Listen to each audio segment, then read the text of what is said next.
Isso é uma coincidência imensa que agradeço, em primeiro lugar, antes de falar da coincidência, ao convite do meu amigo José Alves, na Unicamp, que está em Nova York neste momento, mas nós estamos felizes aqui, apesar disso.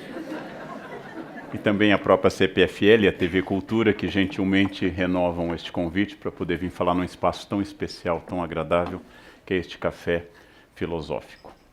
A coincidência é que ontem Shakespeare estava de aniversário. 23 de abril, dia de São Jorge, para quem é devoto. É o aniversário, nós não sabemos exatamente o dia que ele nasceu, a sua certidão de batismo registra 26 de abril, pela prática, 2 ou 3 dias antes. Então, provavelmente ele nasceu no dia de São Jorge, mas morreu no dia 23 de abril também. Mesmo dia em que, 23 de abril de 1616, que morreu Cervantes.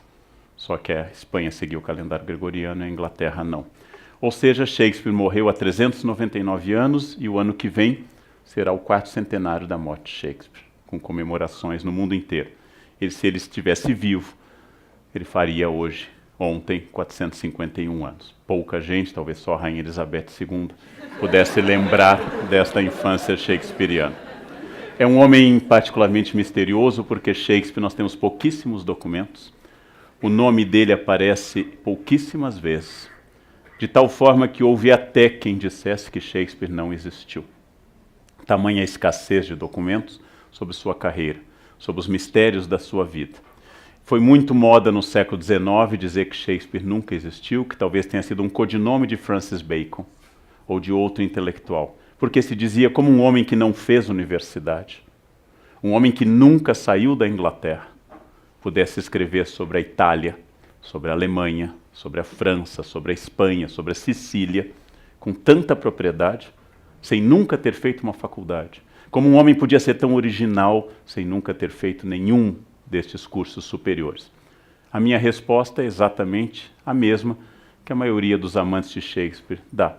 Ele é original porque ele nunca fez uma faculdade. É isto que torna Shakespeare original. Se ele tivesse sido formado pela Universidade do século XVI, Oxford e Cambridge, ele seria um intelectual acadêmico, falante de latim, dominando as línguas clássicas, seria voltado a reuniões de departamento, ele preencheria relatórios CAPES, ele estaria inserido no mundo acadêmico e não produziria nada de útil, de bom ou de significativo para o resto do mundo. Na verdade, é não ser universitário que explica a originalidade shakespeariana. Grande parte dos grandes intelectuais que mudaram o planeta, como Franz Kafka, não passaram pela universidade. Ainda que a universidade seja um grande celeiro também de intelectuais muito produtivos. Há mistérios profundos sobre a vida de Shakespeare, se ele era um criptocatólico ou um anglicano, se era um católico aparente, já que ele fala muito bem da Igreja Católica. Sobre a sua sexualidade, provavelmente ele gostava de homens e de mulheres, e também sobre os anos perdidos em que ele estava, principalmente entre 1582, 90 e outros mistérios variados sobre a sua vida e sobre a sua aposentadoria. Pai de 3 filhos, casado, casou-se com uma esposa já grávida, teve pouco contato com ela depois, ficou quase 20 anos em Londres e voltou e se aposentou. E está enterrado em Stratford, na Inglaterra, onde o ano que vem seu túmulo será alvo de peregrinações. O túmulo dele nunca foi mexido porque tem uma maldição no túmulo. Quem mexer no túmulo está amaldiçoado. Dizem que está sobre o corpo dele a sua 38ª peça inédita. Então há um mistério no ar. A peça que nós vamos tratar hoje é um dos livros mais importantes da nossa tradição literária. É uma peça do modelo de vingança que a gente chama da típica comédia espanhola, apesar da origem dessa peça ser um texto dinamarquês de Saxo Grammatic sobre o príncipe Hamlet. Passa-se na Dinamarca, país que no passado havia invadido a Inglaterra. Passa-se em torno de um príncipe Hamlet que volta dos seus estudos, junto ao seu tio Cláudio, que acaba de casar com sua mãe viúva Gertrudes, celebrando o casamento sobre ainda o espírito da morte do seu pai, também chamado Hamlet. Trata da sua namorada, de uma situação um pouco ambígua, que é Ofélia. As duas personagens femininas, Gertrudes e Ofélia, são relativamente fracas na peça, ao contrário de outras peças, de um cortesão chamado Polônio, do seu filho Laertes, ele também é o pai de Ofélia, de amigos como Horácio e de pessoas ao redor da corte, como Rosencrantz e Guildenstern. A temática clássica de Shakespeare, de toda a tragédia grega, é chamada hybris, o desequilíbrio, ou seja, um acontecimento que detona um período catártico de transformação. É Édipo, de Sófocles, descobrindo que casou-se com a mãe e matou o pai. É Antígona querendo enterrar o irmão. É Medeia descobrindo, isso era terrível na Grécia Antiga, que seu marido a trocou por uma mais nova. Isso acontecia na Grécia Clássica, era um horror absoluto. É isso. E Shakespeare trabalha com o mesmo princípio da tragédia grega. Há uma híbris, um desequilíbrio, um rei foi morto. Há algo estranho nisso, um outro assumiu o poder de forma ilegítima e a ordem tem que ser restaurada. Poder, legitimidade, dever e vingança. A peça trata muito da questão política central em Shakespeare e nós a lemos por um diapasão existencial porque temos outra leitura. A peça Hamlet é uma peça clássica. Do ponto de vista pessoal, é provável, digo a vocês, que seja a peça que eu mais tenha lido a minha vida inteira. Desde que li a primeira vez no ensino médio, fim do século XVIII, até hoje. É provável que pelo menos uma ou duas vezes por ano, e nos últimos anos mais do que isso, como agora reli domingo em função deste encontro, é uma peça que eu devo ter lido mais que qualquer outro livro. Uma peça que eu conheço o texto bastante bem. Uma peça sobre a qual eu já vi, eu cataloguei em casa 11 filmes variados, chamados Hamlet. Desde o clássico do Laurence Olivier ao Hamlet russo, ou Hamlet 2000 do Miguel de Almeida, são clássicos que ressignificam o Hamlet, reveem o Hamlet. Há algo a aprender? Vou dar um exemplo pessoal. Há 5 anos exatamente, nesse dia 12 de dezembro deste ano, faleceu meu pai. E a partir do momento que eu perdi meu pai, a orfandade do Hamlet teve outro significado para mim. Pela primeira vez eu senti o que significa a perda de alguém muito próximo, como Hamlet. Pela primeira vez eu senti alguém que tinha partido e que eu nunca mais encontraria, que é o que o Hamlet comenta várias vezes. A perda do meu pai me fez ler o Hamlet com outro olhar. Isso é uma obra clássica, ela é uma companhia, é uma companhia permanente, é uma companhia que não desaparece, é uma companhia para uma vida inteira. É uma companhia que eu posso reler quantas vezes eu quiser e reencontro algo. Isto é a definição de uma obra clássica. Ela sempre me traz algo de novo. A ideia de estar na companhia de um livro, quando o livro é sério e eu quero estudá-lo com uma boa xícara de chá, quando eu quero que o estudo se interrompa mais ou menos no meio, com uma boa taça de vinho. A ideia da companhia de um livro é uma das ideias mais agradáveis que a nossa cultura inventou. Volto a insistir com vocês que alguém que não lê terá uma infância muito solitária, uma juventude solitária e uma velhice muito solitária. Porque a nossa grande companhia são as pessoas, mas elas não estão sempre disponíveis. E os livros como os de Shakespeare fazem a gente viajar de uma forma extraordinária, porque eles unem o alto e o baixo, eles unem o vulgar e o sublime, ao contrário de outras obras. Eles são universais, eles falam da liberdade do ser humano, eles falam da consciência das pessoas, em todas as peças, do grau extremo de consciência das pessoas. Trazem os defeitos de uma época que hoje nós consideramos errados, como a misoginia shakespeariana, a desconfiança dele das mulheres. No Hamlet ele diz, fragilidade, teu nome é mulher.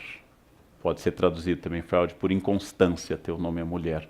Fala do conservadorismo político, Shakespeare odeia povo, chusma, ralé, mancha verde. Shakespeare gosta de reis, aristocratas. Shakespeare gosta de gente que seja nobre como Hamlet. E o próprio Hamlet se desespera com a morte do pai e é capaz de matar seu quase sogro Polônio sem nenhuma culpa, porque não é de fato alguém de sangue nobre. Fala também do seu antijudaísmo no Mercador de Veneza. Shakespeare, como quase todo mundo do século XVI, tem sentimentos negativos com o judaísmo, apesar de ele nunca ter visto um judeu na vida, porque na Inglaterra eles tinham sido expulsos e só voltariam no século XVII. Shakespeare também tem um defeito estrutural, é um homem fraco para conceber enredos. Das 37 peças, existe um debate sobre uma 38ª, mas vou ficar com o número canônico. Das 37 peças, 154 sonetos, 2 poemas épicos, Shakespeare criou o enredo original apenas de uma. Todas as outras ele adaptou, chupou, copiou. Shakespeare é um homem que copia o enredo e dá a este enredo uma vida enorme. Criou 2.000 palavras na língua inglesa. 2.000 palavras em inglês são atribuídas pela primeira vez localizadas em Shakespeare. E suas frases famosas, como ser ou não ser, são as mais citadas na língua inglesa, tirada do monólogo do Hamlet. A frase da Miranda na Tempestade, sua última grande comédia, O Admirável Mundo Novo, Brave New World, dá título ao livro do Huxley, é título de uma série de reflexões. Todo mundo é um teatro, da peça As You Like It, como queiras, é uma peça fabulosa, com essa frase fabulosa. Um cavalo, meu reino por um cavalo, aparece em Ricardo III, o rei que foi enterrado agora, este ano, que faleceu em 1485. O meu corpo é um jardim e a minha vontade é o jardineiro, diz o pior vilão de Shakespeare na peça Otelo, que é Iago. Seus temas como o amor, que as pessoas interpretam que Romeu e Julieta seja sobre o amor, na verdade não é, mas assim foi lido. Seu tema como ciúmes no Otelo, seu tema sobre o poder no Ricardo III, no Ricardo II, e a velhice no Rei Lear. A frase que eu mais gosto do Rei Lear, quando ele completa 90 anos e faz uma bobagem sem tamanho, seu bobo comenta com ele, pobre Lear, que ficou velho antes de ficar sábio. Que é a pior coisa que pode acontecer. Já que a velhice é inevitável, a sabedoria é um ganho, porque senão você será apenas um velho bobo. É o que o bobo está dizendo neste caso. Um homem que escreveu na chamada Idade de Ouro da literatura inglesa, a Idade Elizabetana, Elizabeth, a terceira filha sobrevivente de Henrique VIII, a filha de Ana Bolena, que sobe ao trono em 1558 e morre em 1603. Como vocês já viram, mulheres no trono inglês duram muito, né?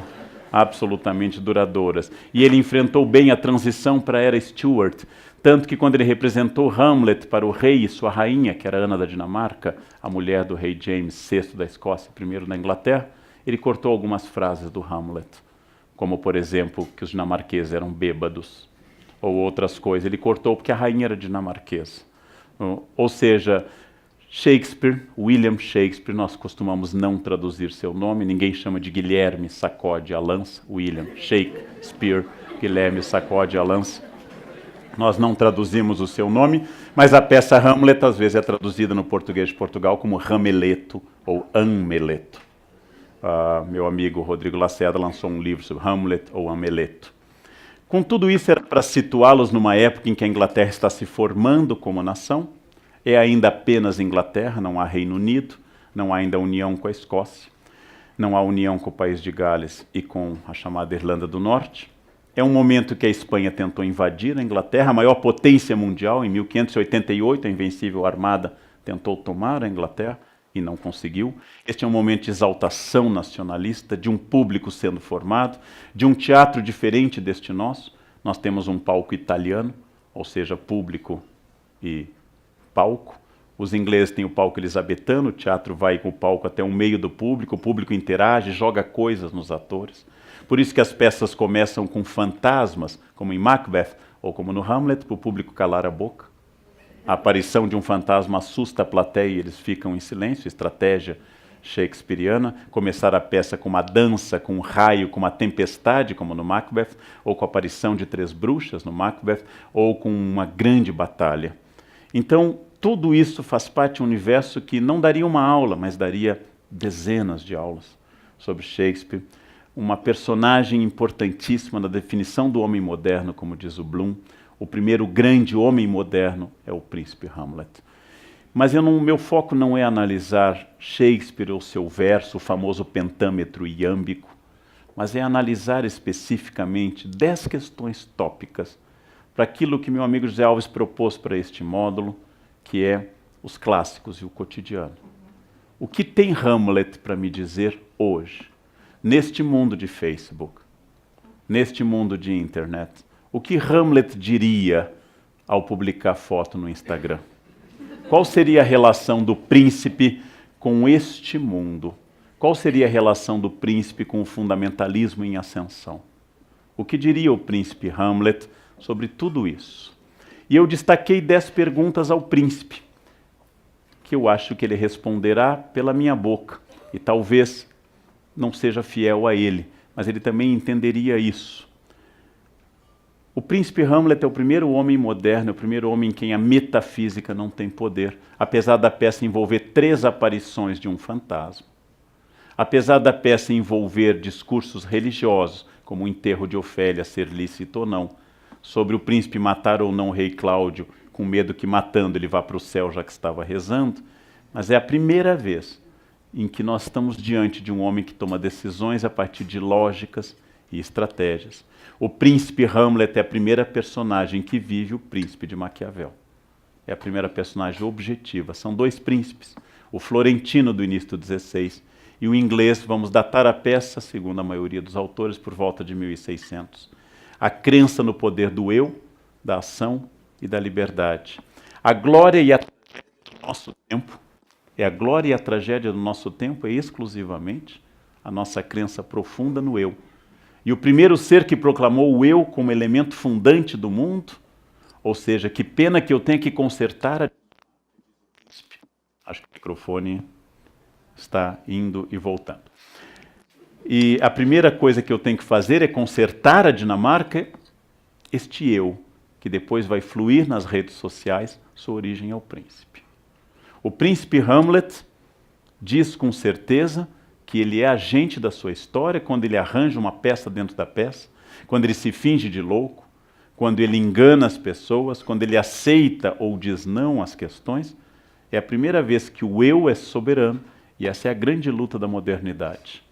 O antropocentrismo moderno é a frase ambígua do príncipe ao dizer, citando no fundo filósofos gregos, que obra de arte é o homem. Ainda que ele diga logo em seguida que para ele não seja nada. A primeira passo do príncipe para nós é sobre o poder do eu. O poder que o príncipe proclama ao tomar uma decisão clara de não se matar no monólogo Ser ou Não Ser. Há intérpretes que acham que o monólogo não é sobre o suicídio, apesar de ele citar em 2 versos o suicídio. Mas é a primeira vez que alguém diz, eu sou senhor do meu destino. Apesar do Romeu ter dito, eu sou um joguete do destino, e o príncipe ter reclamado que as coisas não saem como ele quer, o príncipe Hamlet, ele é a primeira pessoa no alto teatro contemporâneo, moderno contemporâneo, que afirma o seu eu, como princípio instaurador da ordem, sem nenhuma metafísica. Ele é a primeira personagem da grande obra canônica a proclamar o fim da redenção pelo amor. Ofélia não é a personagem importante para ele. Ele não se importa em matar o pai da sua ex-namorada, não se importa em matar o irmão da sua já então falecida namorada, e não manifesta uma culpa intensa que ela tenha ficado louca e se suicidado em função do amor por ele. Ele não faz do amor um elemento de redenção, ele não é romântico, ele é um homem moderno. O amor é um instrumento que existe ao redor dele. O amor não é o foco do Hamlet, como não é do Romeu e Julieta. Se as pessoas interpretam que Romeu e Julieta é uma peça sobre o amor, devem lembrar que Romeu começa a peça apaixonado por Rosalind. E vai a uma festa para esquecer Rosalind, e vê Julieta e esquece Rosalind em 1 segundo. E diz que Julieta é a coisa mais linda que ele já viu a vida inteira. E num célebre soneto 4433, ele proclama que ele é um peregrino indo aos lábios da catedral da Santa Julieta. Eles se proclamam amorosos na cena do balcão, na noite de domingo para segunda. Eles se casam na terça-feira, têm a sua primeira relação sexual e única, e morrem na quinta-feira. Se isto é o modelo de amor, um amor que vai de domingo à noite até quinta pela manhã, eu amei intensamente, dezenas de vezes na minha vida. Então, a ideia que nós fazemos de que Romeu e Julieta esteve sobre o amor é a ideia romântica, a ideia do século XIX. A peça é sobre a ordem política, e a personagem central é o príncipe Escalos, que 3 vezes entra em cena para restabelecer a ordem. Porque o Romeu e Julieta nos passa a seguinte lição: sigam o conselho dos pais, porque seguir o coração só dá problema. Se você casar fora do que os pais aconselham, o resultado será tragédia. Porque o amor, nos casos mais intensos, dura 4 dias. E o resto permanece. Ou seja, a peça nos diz, não casem por impulso, não olhem para o coração, porque a paixão é uma infecção temporária. Olhem que o casamento é para sempre, até que a morte os liberte ou separe. Ou seja, Romeu e Julieta fala da ordem, como tudo em Shakespeare. E Hamlet é um príncipe que diz que amou Ofélia. E chega a dizer, quando cai no túmulo lutando com seu irmão, que comeria por ela um crocodilo. Uma das provas de amor mais exóticas de toda a história. Pergunta ao irmão, você a amava como eu? Eu a amava a ponto de comer por ela um crocodilo. Um mistério profundo, uma declaração de amor estranha. Apesar da idade moderna ser por excelência a idade da retórica e da etiqueta, Hamlet é o grande crítico da retórica e da etiqueta. Apesar de Hamlet usar da retórica, Hamlet critica 2 personagens. A primeira é o próprio Polônio, que só fala de forma retórica e nunca se coloca, nunca está presente. Polônio é sempre o homem da cena. Polônio é o homem que diz o que deve ser dito. A própria rainha Gertrude se irrita e pede mais brevidade de Polônio. Polônio que Hamlet mata comparando a um rato. Polônio é o homem da etiqueta, é um homem da corte, e Hamlet o mata, dizendo que ele morreu exatamente do jeito que ele sempre viveu, ou seja, enganando aos outros. E quando uma personagem super afetada, na transição do ato 4 para o ato 5, vem convidá-los para um duelo entre Hamlet e o irmão de Ofélia, Hamlet pergunta ao seu amigo, você o conhece? Seu amigo diz, não, então você é uma boa pessoa. Porque ele é uma pessoa totalmente inclinada à etiqueta. No mesmo momento que a etiqueta e a retórica começavam a hipertrofiar na sociedade contemporânea, Hamlet começa a dizer que a etiqueta não tem nenhum valor. Que o importante é o que você é e não o que você aparenta, apesar de Hamlet dominar a retórica. Outro elemento importante, que eu chamei de 4º elemento, Hamlet é o anti-Facebook. Hamlet não só não é feliz, como não faz questão de parecer feliz. Hamlet nada publica ao estilo almocei, tá sol aqui, e jamais diz kkkk. Hamlet é melancólico. Hamlet se veste preto e anuncia que o preto é a cor que reflete melhor o estado da sua alma. E quando dizem que a sua melancolia é uma doença, porque no 16 a melancolia é um humor, uma bilis que entra nas pessoas, ele diz no ato 2, na cena 2, eu podia ser livre numa casca de nós. Não importa onde eu esteja, o importante é a minha consciência. Hamlet tem uma consciência brutal, e quem tem consciência brutal não sorri o tempo todo, não publica o tempo todo, não bate foto de tudo, e não compartilha cada micromovimento da sua vida medíocre, para que o mundo faça curtir e os outros respondam kkkk. Porque essa fascinação contemporânea pelo potássio, o K, ela é obsessiva e estranhíssima. Hamlet não faz questão de esconder que é melancólico. Hamlet não pertence à geração que acha que ser feliz é uma obrigação. Hamlet certamente acharia que os otimistas são mal informados. Você acha que o ano vai melhorar no 2º semestre? Faltam-lhe informações. Você acha que a partir de agora a economia se acerta? Você está fora da realidade. Hamlet anuncia que, tendo consciência do mundo, é muito difícil a ele viver feliz, apesar de ele cultivar valores como a amizade. E no início da peça, uma ligação evidente com a sua mãe, que vai levar Freud a identificar nele certo complexo de Édipo. Bloom, especialista em Shakespeare, acha um absurdo ler Hamlet à luz de Freud. Ele acha que a gente deve ler Freud à luz de Shakespeare, porque a gente deve ler o menor pelo maior, e não o maior pelo menor. Bloom gosta mais de Shakespeare do que de Freud. Além de ser melancólico, triste, além de ser uma personagem que não tem a necessidade de demonstrar felicidade, ele é uma personagem que trabalha um tema muito clássico, que é a vanitas, ou seja, a vaidade. Diz na Bíblia, vaidade das vaidades. Tudo é vaidade. E este é um tema medieval clássico que ressuscita na Idade Moderna. A cena mais impressionante sobre a Vanitas é quando ele enfrenta a única personagem de uma peça de 5 atos que o enfrenta de igual para igual, que é o coveiro. É a única personagem que não cede à argumentação dele e faz piadas com ele. Faz uma piada que tinha muito sentido em 1600. Mandaram o jovem príncipe Hamlet para a Inglaterra. E Hamlet pergunta, por quê? Porque enlouqueceu. E na Inglaterra ninguém notará a diferença. Então, é uma piada de 1600. Quando os coveiros mostram os crânios e ele encontra o bobo da corte, Yorick, que o colocara nas pernas, ele escreve, tradução da Ana Amélia, mais um. Talvez o crânio de um advogado. Onde foram parar seus sofismas, suas cavilações, seus mandatos, suas chicanas? Por que permite agora que um patife estúpido lhe arrebente a caveira com essa pá imunda e não o denuncia por lesões corporais? No seu tempo, talvez este outro sujeito tenha sido um grande comprador de terras, com sua escritura, fianças, termos, hipotecas, retomada de posse. Será isso a retomada final das nossas posses? O termo de todos os nossos termos será termos a caveira? Ou seja, ele está dizendo aquilo que a Igreja diz toda a Idade Média, demonstrando sua ligação com uma tradição religiosa também estoica. Ao final, se você se hidratar todos os dias, se você passar hidratante diariamente, será um cadáver bem hidratado, porque todos morrerão.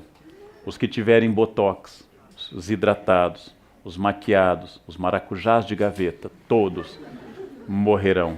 Porque todos que estão nessa sala, é uma coisa que eu custo a revelar a qualquer público, um dia morrerão. Todos que estão nessa sala morrerão. E a Vanitas nos lembra a brevidade da vida. Se a vida é breve, se a vida é passageira, se a vida não tem um sentido imediato, e ele não tem certeza do sentido metafísico de que serve viver. É muito curioso, e eu coloco isso como o 6º elemento tirado do Hamlet, que no Hamlet esteja talvez o primeiro núcleo da autoajuda contemporânea. Polônio, o homem vazio, Polônio, o homem da retórica, Polônio, o homem em que ninguém suportava seu jeito empolado. Polônio dá ao filho os conselhos mais sábios, práticos e diretos para a felicidade. Quando Laertes volta para estudar em Paris, Polônio lhe dá os seguintes conselhos que eu vou sintetizar da tradução do Milor Fernandes. Não expressar tudo o que se pensa. Ouvir a todos, mas falar com poucos. Ser amistoso, mas nunca ser vulgar. Valorizar amigos testados, mas não oferecer amizade a cada um que aparecer na sua frente. Evitar qualquer briga, mas se for obrigado a entrar numa, que seus inimigos o temam. Usar roupas de acordo com a sua renda, sem nunca ser extravagante. Não emprestar dinheiro a amigos, para não perder amigos e dinheiro. E por fim, ser fiel a ti mesmo, e jamais serás falso com ninguém. Estes conselhos, absolutamente lógicos, coerentes, é a primeira vez que a sabedoria é sintetizada em alguns versos. E é a primeira vez que alguém diz o princípio que no futuro se transformará na Gênese da autoajuda. Ser fiel a ti, seja fiel a você, e você será fiel a todas as pessoas. Essa é uma ideia muito interessante porque é enunciada pelo homem mais estúpido da peça, que é Polônio. Ou seja, ouça seus conselhos, mas não sigam sua prática. Ofélia tinha acabado de dizer ao irmão algo parecido. Quando o irmão lhe aconselha virtude, ela diz, mas não seja como alguns pastores, que aconselham virtudes aos fiéis, mas seguem outro caminho. Ofélia já havia advertido, porque naquela época terrível, alguns pastores diziam uma coisa na igreja e faziam outra atrás. Era um momento muito difícil, o fim do século XVI. Há um elemento fabuloso dentro do Hamlet que nos remete a um recurso que será muito usado, inclusive em novelas futuras, uma peça dentro da peça. A consciência da realidade, usando uma linguagem técnica, o signo do signo.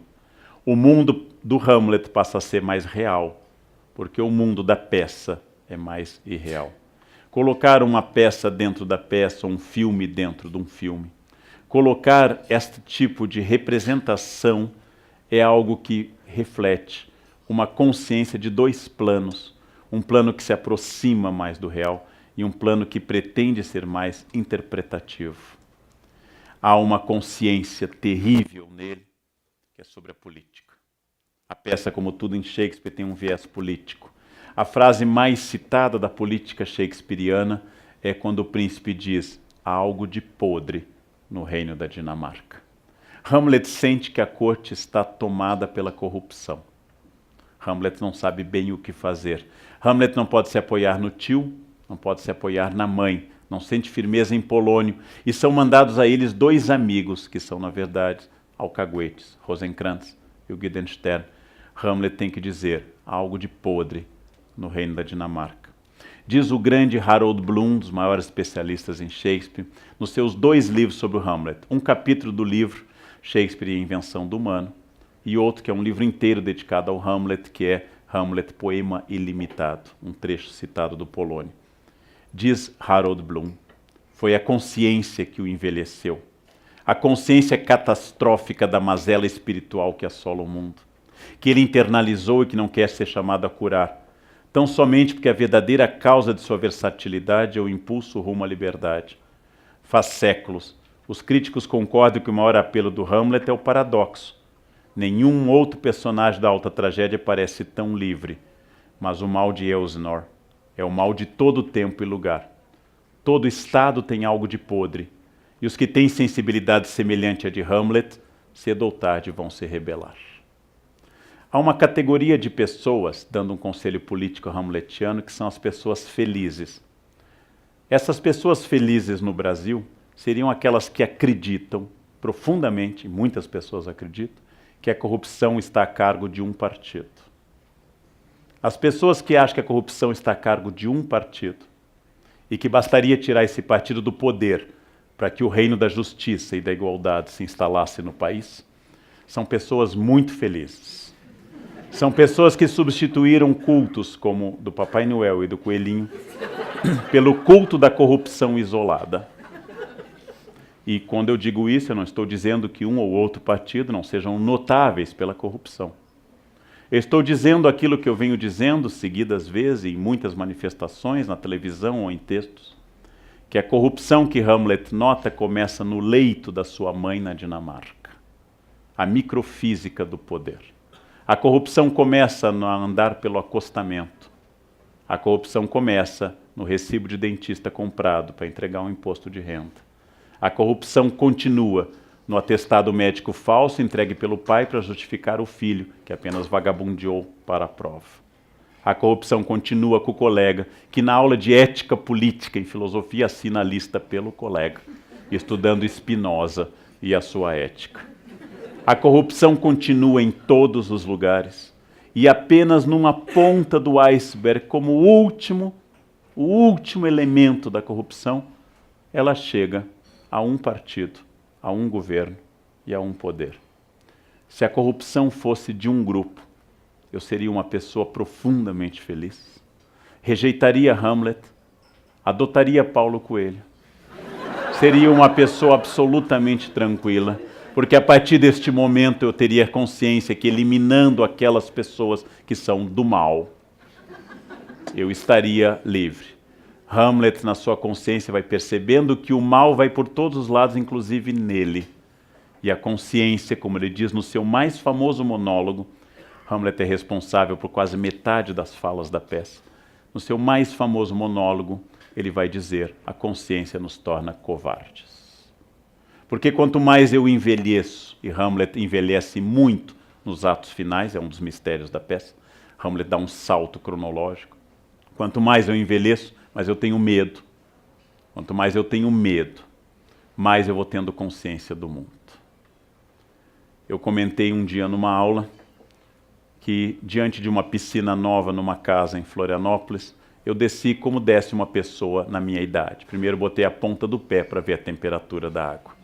Depois, segurando na escada com uma firmeza notável, fui afundando aos poucos, sem saber a profundidade da piscina, ou se eu passaria mal, ou se eu poderia estar. E finalmente, aos pouquinhos e molhando, o Chile, os Países Baixos, as áreas europeias, eu fui afundando na piscina. Meu sobrinho de 18 anos se atirou na piscina. Ele tem 18, eu tenho 52. A consciência nos torna covardes. Eu jamais vou hoje a qualquer lugar sem reserva de hotel, planilha Excel, com tudo anotado. Eu não saio sem remédio, just in case, para isso ou para aquilo. Levo guarda-chuva, casaco, lenço. E se precisar, um papel higiênico escondido na maleta, porque pode ser que não tenha. Jovens nunca saem de guarda-chuva à rua, jamais. Guarda-chuva é sinal de idade, sempre. Jovens jamais acreditam que vai chover sobre eles. E se chover, eles se esconderão da chuva. E eu acredito que sempre choverá sobre mim. Naquele momento, a consciência nos torna covardes. Eu levo óculos extra, eu levo guarda-chuvas, eu levo casacos. Quanto mais eu envelheço, maior fica a necessaire dos remédios em particular. O que significa isso? Eu percebo que a vida tem riscos e que a ignorância é uma bênção. Ou seja, quanto menos eu soubesse dos riscos do mundo, melhor eu faria. E o que fazer com essa consciência? O que fazer com o fato que eu sei que enquanto os outros gritam dia 31 de dezembro, feliz ano novo, eu digo, vai ser um ano igual a todos, só que mais velho e um ano mais próximo da morte. E como dizer isso sem estragar a festa dos outros, né? Enquanto eles cantam este ano, quero paz no meu coração, quem quiser ser um amigo que me dê a mão, e eu penso, cada vez terei menos amigos, porque eles estão morrendo ou se afastando. Porque a ignorância é uma bênção. É uma bênção profunda. Ou seja, todo Estado tem algo de podre. E quando eu sei que a mudança de um governo não é a mudança de uma estrutura, eu não vou ter a expectativa, a alegria daquela nova posse no dia 1º de janeiro com o novo partido que vai restaurar a ética num país, enfim, transformado. E quando alguém me diz, na ditadura militar era melhor, eu digo, era uma beleza. Era uma beleza. Eu lembro dessa beleza, deste paraíso que era. Né? Ai, Dom Pedro II era ético, então eu listo 10 escândalos do Segundo Império para as pessoas. A consciência é um peso. Como seria bom imaginar que nós tivemos um imperador inteiramente simpático e um período em que, apesar da repressão, a ética tivesse dominado. Como seria bom. Só que não foi assim. A democracia, pelo contrário, trouxe à tona todas as mazelas do nosso mundo, e este é o defeito da democracia. Ela nos dá consciência do que somos, e por isso esse espelho de Oscar Wilde, esse espelho de Dorian Gray, é desagradável, porque a medusa é a górgona que nos contempla, como na obra de Caravaggio, na Galeria dele Uffizi. Ser ou não ser? Pergunta o príncipe no 9º item que eu destaco. Qual é o sentido de ser ou não ser? O verbo to be, vocês sabem que em inglês pode ser tudo. Pintar, serzir, remendar, bordar, adicionar. O verbo to be é o primeiro e único verbo que os professores de inglês ensinam a vida inteira na escola. Porque ser ou não ser pode ser traduzido, como fazem alguns tradutores recentes, por existir ou não existir. Cada época diz uma leitura. O próprio Hamlet dá uma pista ao dizer a Horácio que ele entregaria de bom grado seu coração a um homem que fosse senhor das suas emoções. Porque uma pessoa passional é uma pessoa perigosa. Domínio de si. A pessoa que tem domínio de si, pensa o príncipe, é a pessoa que jamais se ofenderá.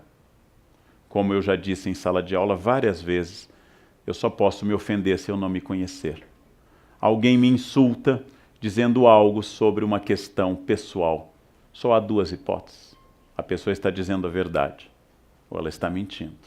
Dizem que minha mãe é de moral duvidosa, insulto básico.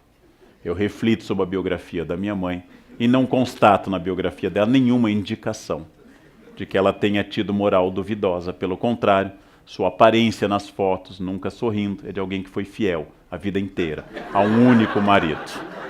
Jamais aquele sorriso largo de uma pessoa que viveu abertamente no mundo. Ora, com isso o que eu estou constatando? Dizem que minha mãe é isso. Ela não é, logo eu não posso ficar ofendido. E se ela fosse, também não poderia ficar ofendido. Alguém no trânsito me grita algo sobre uma opção sexual possível que o motorista que eu fechei interpreta que eu tenha. Duas hipóteses: de fato eu tenho e não me ofendo, ou de fato eu não tenho e não me ofendo. É como alguém me gritar careca e eu digo, bom, você vê, né? É sinal de que você é dotado da visão. Ou seja, o estoicismo de Hamlet é o estoicismo de quem se conhece. Quem pode ofendê-lo? Quando Polônio lhe pergunta o que o senhor está lendo, ele diz, palavras, palavras, palavras. E o Polônio vai começar a perceber que, debochando dele, Hamlet não perdeu a razão, mas está num outro tipo de sabedoria. Um homem que domina a si é um homem a quem Hamlet entregaria seu coração.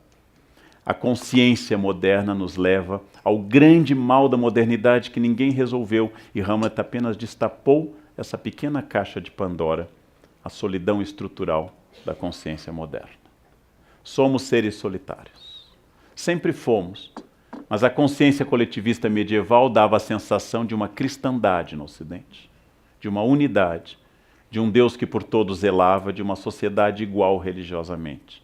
A modernidade trouxe a diversidade religiosa e a diversidade política. O inferno, vai pensar Sartre no século XX, está nos outros, diz uma de suas personagens numa peça Entre Quatro Paredes. Sartre e Hamlet chegam à consciência de que eu estou inevitavelmente isolado na minha consciência. E a necessidade do mundo nos oferecer coisas novas porque eu não tenho nada a interagir com o mundo. Por que é que o príncipe Hamlet lê apenas um livro toda a peça? E por que nós temos que ver Velozes e Furiosos 75, Velozes e Furiosos 86? Porque, na verdade, eu não vi nenhum. E não tendo visto nenhum, eu preciso que eles se repitam. Como eu não tenho, de fato, amigos, eu tenho 3.000 no Face. Como eu não tenho uma vida interessante, eu fotografo tudo na minha e compartilho com todos.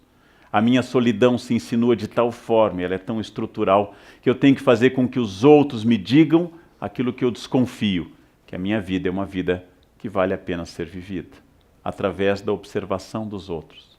Isso não é sinal de um narciso exatamente fraco, mas é sinal de um narciso cada vez mais isolado em si, sem comunicação com o mundo, sem ouvir mais a ninguém. Já comentei aqui nesse espaço da CPFL, que é obsessivo o nosso tipo de conversa. Qualquer informação que os senhores derem será respondida com a informação de outra pessoa. Eu, Leandro, sou de Aquário. Ah, eu sou de Gêmeos. Meu ascendente é Aquário, o meu é Câncer. Ninguém ouve ninguém. A solidão individual, a 2 ou a 3, é a norma de todas as pessoas. E celebramos essa variedade de coisas, porque exatamente nós temos cada vez mais dificuldade em estabelecer algo significativo e orgânico. O príncipe se sente mal na corte de Elsinor, porque ninguém em Elsinor lhe diz a verdade. Todos em Elsinor dizem a personagem, Polônio, seu tio Cláudio, sua mãe, sua ex-namorada, seus falsos amigos Rosencrantz e Guildenstern. Todos dizem o que deve ser dito. Todos dizem o que é usual, e ninguém está presente naquilo que fala. O príncipe é extraordinariamente consciente. E sendo consciente, o príncipe vai pensar seguidamente, mas o que eu faço de fato com a minha vida? E como viver uma vida que seja orgânica, se todos os valores estão esgarçados? Depois de falar por milhares e milhares de palavras, quando ele morre longamente numa cena trágica, morrem 8 pessoas na peça Hamlet, e o Hamlet é o último a falecer nos braços do amigo, Hamlet diz a sua última frase, o resto é silêncio. Porque depois dele ter dito tudo que é possível dizer, Hamlet não precisa dizer mais nada, porque agora o resto é silêncio. O que Hamlet parece dialogar conosco é que se as dores que nós inventamos, dores financeiras, dores físicas, dores de problemas familiares, fossem o disfarce de uma grande dor maior. A dor que nós não conseguimos nominar. Por isso estabelecemos dores laterais. Por isso estabelecemos que eu esteja bem ou não naquele dia. Hamlet diz exatamente que esta dor nasce do fato de que todos naquela peça, em quase 4.500 versos, estão dizendo a ele o que ele deve ou não deve ouvir, e não exatamente o que as coisas são. Hamlet objetivamente está olhando para o mundo e dizendo: quando é que haverá alguém que vai me dizer o que as coisas são? Quando alguém parará de dizer o que deve ser? Quando alguém parará de colocar fantasias?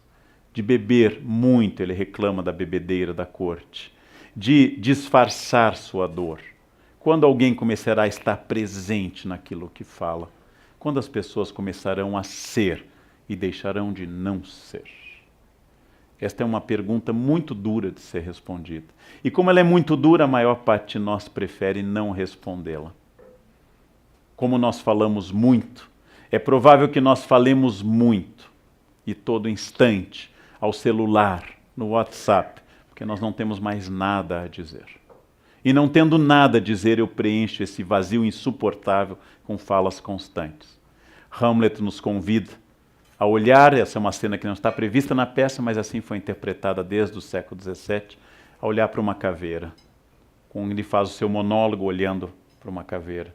E perguntar decididamente, diante da morte inevitável, quem é que eu sou de verdade, quando os outros que eu acho, que me julgam pelo que eu devo ser, tiverem desaparecido. Por que é que eu não vivo desse jeito? Meu pai e minha mãe, Sartre chamaria má fé, Hamlet chamaria apenas Polônio, ou seja, a encenação, a etiqueta. Não, eu não posso fazer isso, o que minha família diria, muito ou nada, mas igualmente irrelevante. Se a família apoiar ou criticar, você continuará sozinho. Mas como eu prefiro, ao invés de enfrentar a solidão da minha decisão, eu prefiro dizer que é uma opção por causa da minha família, dos meus filhos, dos meus vizinhos ou da minha fé, eu prefiro sentir-me vigiado do que me sentir sozinho. Eu prefiro me sentir protegido pela crítica do que largado pela indiferença. E esta é a pergunta central do Hamlet. O que eu responderia se nada fosse relevante a não ser a minha decisão e nada garantisse que essa decisão fosse correta? Quem eu seria se eu estivesse absolutamente só no mundo? Resposta do príncipe: você está só no mundo. Até porque sua vida será sempre solitária, com outros solitários ao seu redor, dando opiniões sobre eles, e você interagindo, dando opinião sobre si. E dizendo que você não toma essa decisão porque o outro é o obstáculo. Sartre, de novo, chamaria má fé. Eu estava lendo, relendo e refletindo sobre o que eu diria sobre esses itens, sobre o Hamlet, quando eu tive a oportunidade de ver tardiamente, não vi quando estreou, o filme Relatos Selvagens, do Zifron, argentino, de 2014. Filme brilhante, filme que eu recomendo a todos os senhores. 6 episódios curtos de vingança como Hamlet. 6 episódios em que 6 animais, enunciados nos créditos iniciais do filme, vão aparecer em 6 personagens. 6 episódios em que alguém decide. Por exemplo, no primeiro episódio, eu vou contar o filme. Quem não quiser ouvir, tape os ouvidos. Quem não viu, morra. Eu vou contar igual.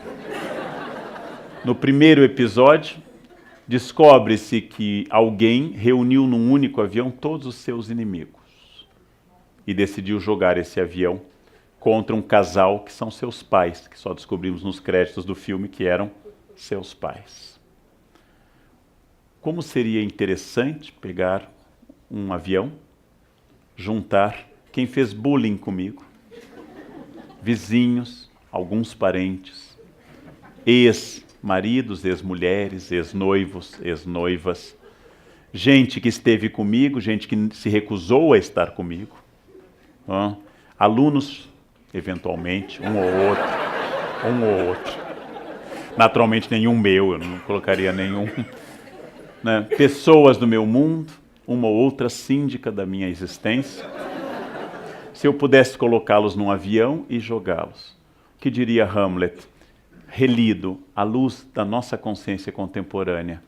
Pobre homem que acha que o problema do mundo está nos outros.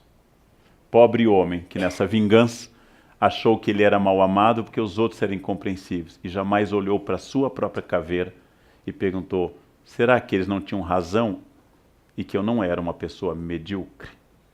Por que eu acho que todo mundo que me persegue tem inveja? Pode ser simplesmente alguém que esteja reconhecendo a minha falta de qualidades.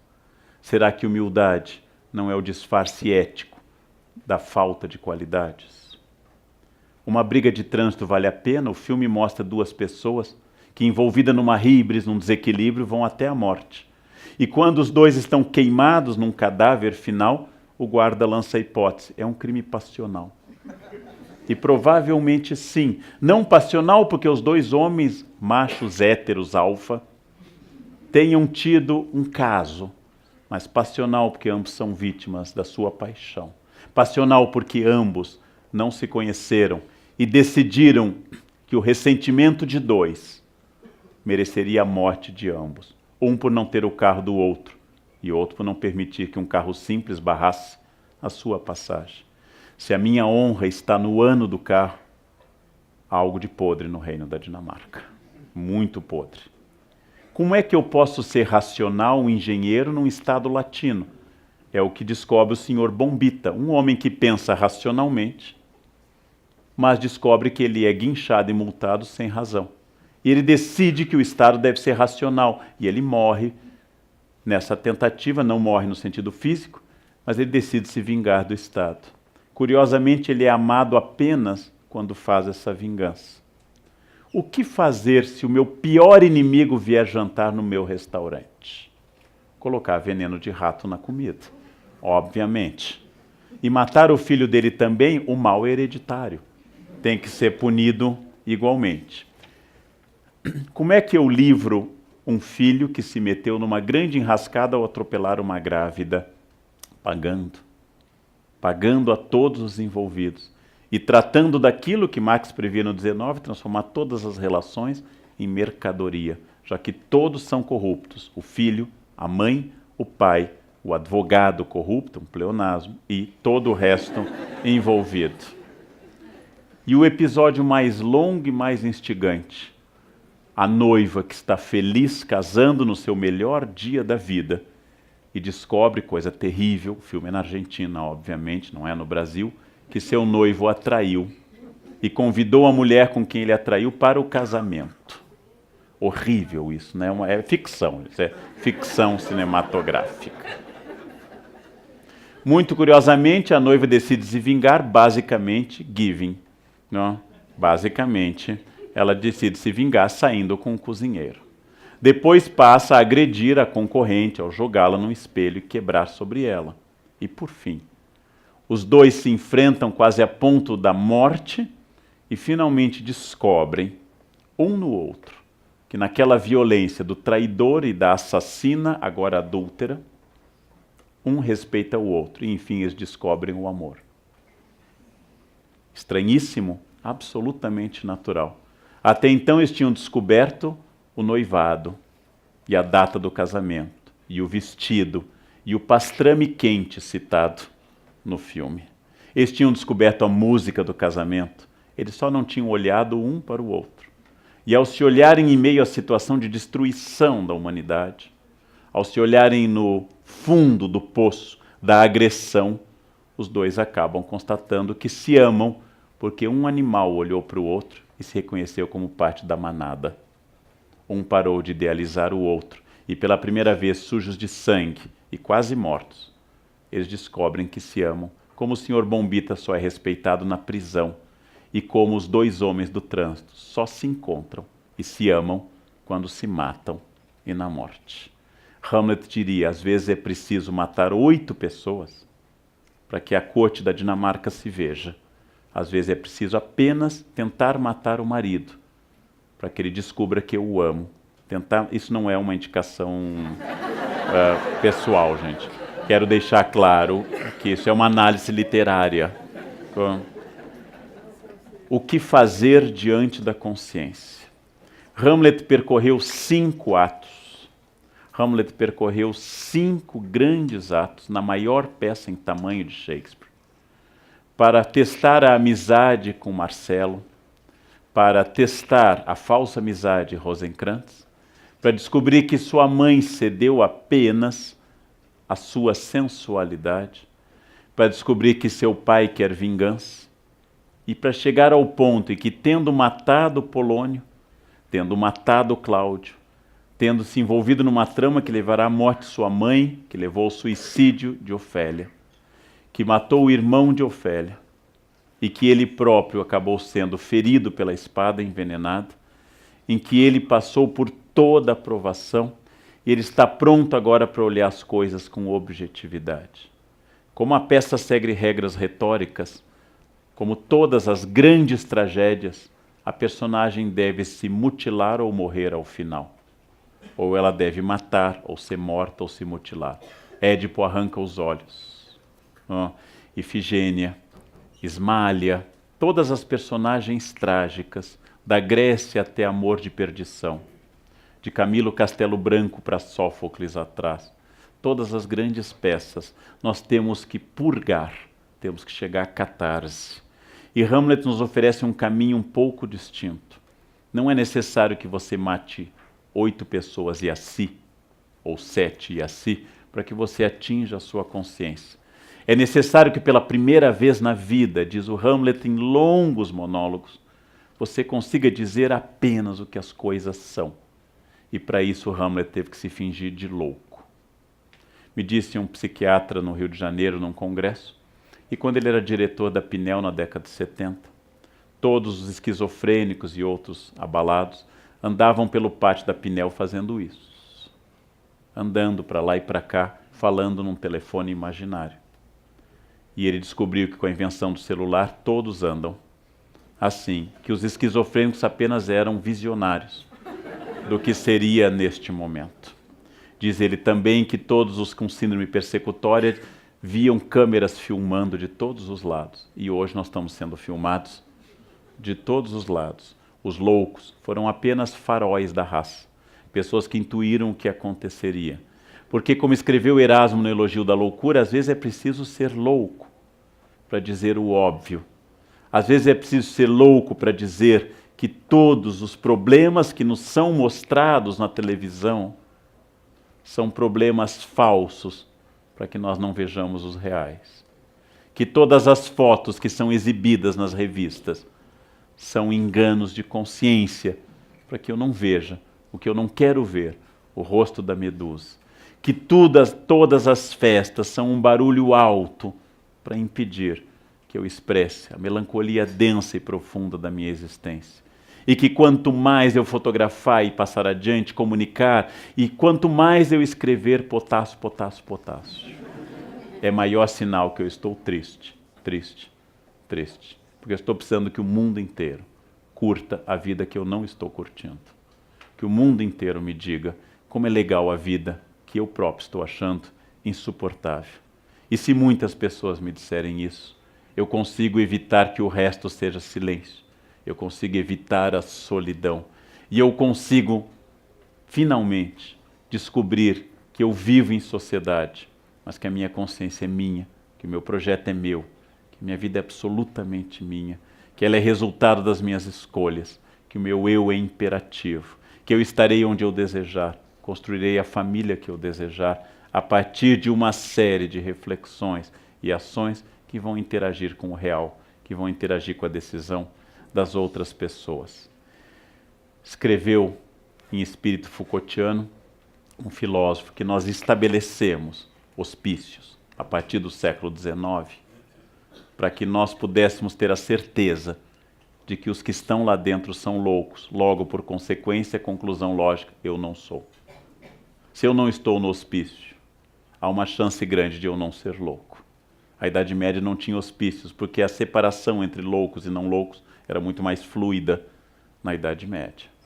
Hamlet nos diz que nós temos que estabelecer poderes, temos que estabelecer cenas, temos que estabelecer etiquetas, formalidades, porque eu não aguento constatar que todo mundo é um teatro e que o papel que eu estou representando e que cada um representa na sua vida é insuportável, porque não é o papel que eu escrevi, não é o papel que eu queria, não é o papel absolutamente daquilo que eu desejava.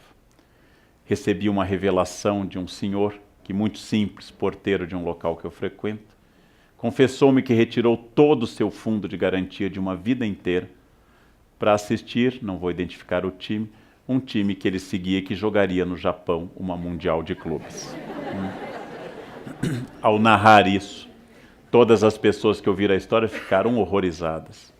Como é que uma pessoa tira o produto de uma vida do banco e vai ver um time num país distante, numa viagem caríssima que é o Japão? E eu pensei, é provável que seja a única coisa que ele fez, absolutamente notável, épica e dele. E todas as outras, guardar dinheiro, comprar casa, financiar, entrar num programa habitacional e trabalhar todos os dias, sejam o palco no qual ele foi ensinado pela família, por Deus, pela religião, a funcionar. Na insanidade deste porteiro, ele pela primeira vez foi alguém. E quando ele tiver netos, talvez ele diga, a única coisa que ele fez a vida inteira, vovô tirou todo o dinheiro e foi ver o time ser campeão em Tóquio. Os netos não saberão, como ele não sabe bem onde fica Tóquio. Mas aquele ato extremo, ousado, terrivelmente épico, foi a grande insanidade lógica que deu luz e sentido à vida dele. Hamlet está dizendo, quando todo mundo é normal, racional, equilibrado, poupa, tem plano de saúde, se veste equilibradamente, combina bege com marrom, azul marinho com azul celeste, usa sapato preto fechado. Quando as mulheres vão para a entrevista com colar de pérolas e tailleur, e os homens de terno escuro e gravata bordô. Quando todos dizem que querem contribuir para a empresa e querem dar tudo de si a nível de pessoa humana enquanto gente, para que essa empresa cresça. Quando todos publicam que são felizes, quando todos dizem sem cessar, esta é minha vida e minha vida é legal, porque eu estou viajando, porque eu estou comendo este prato, vejam. Quando todos dizem a mesma coisa, eu preciso dizer que ser louco é a única possibilidade de ser sadio neste mundo doente. Quando todos dizem isso, eu tenho que ser o louco da corte, porque o louco da corte vai dizer, no final, que ele é o único que tem alguma luz de raciocínio e alguma luz de felicidade, mesmo morrendo.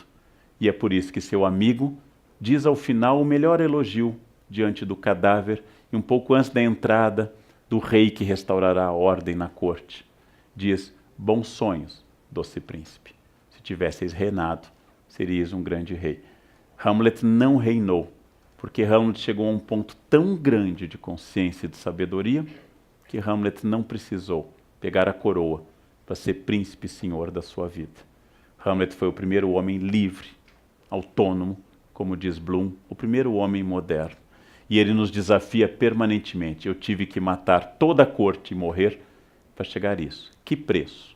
Cada um de nós, eu em primeiro lugar, e todos vocês estão dispostos a pagar pela consciência de se tornar quem você é.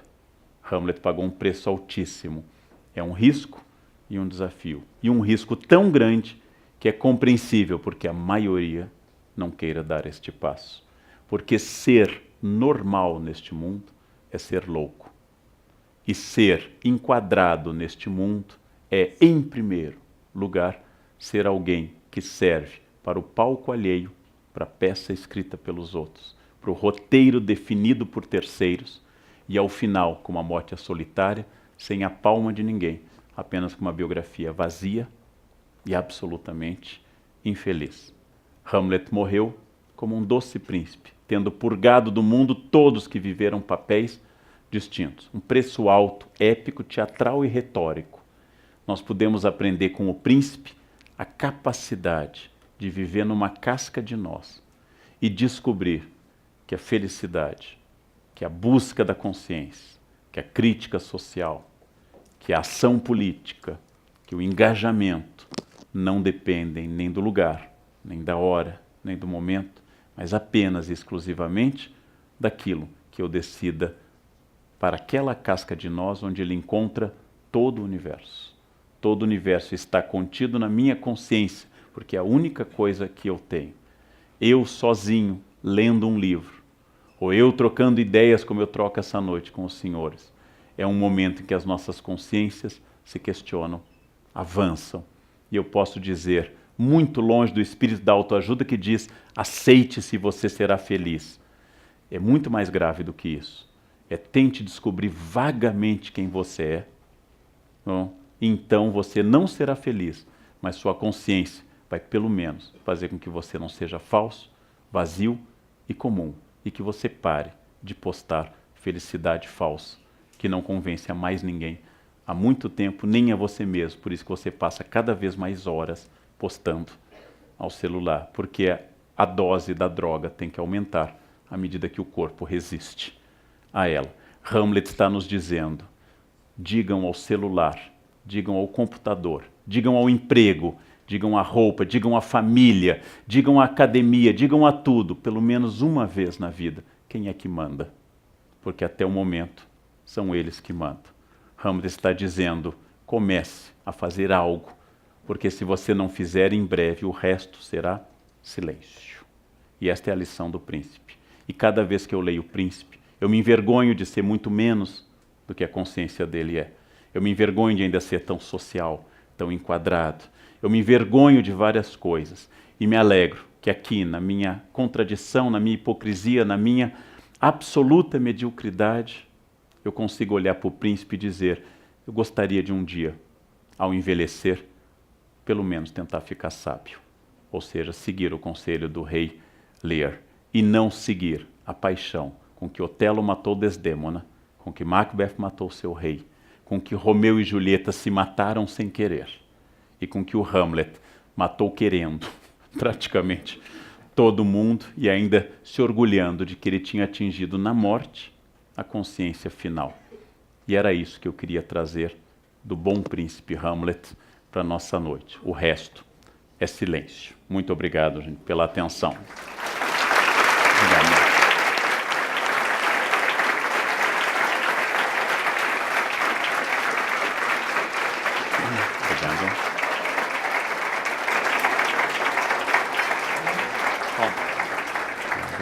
Como sempre, Leandro nos surpreende com essas palestras brilhantes, é dizer pouco, né? Com esse poder de sedução que ele tem, absolutamente ímpar. Passamos agora, então, para as perguntas de vocês. Por favor, levantem a mão, aguardem alguns segundos. Vocês sabem que estamos gravando, portanto, tenham um pouquinho de paciência. Procurem ser objetivos, fazendo perguntas, não é? De maneira tal que a maioria das pessoas possa participar. Vamos, porém, começar a primeira pergunta com uma pergunta do nosso curador para o Leandro. Por favor.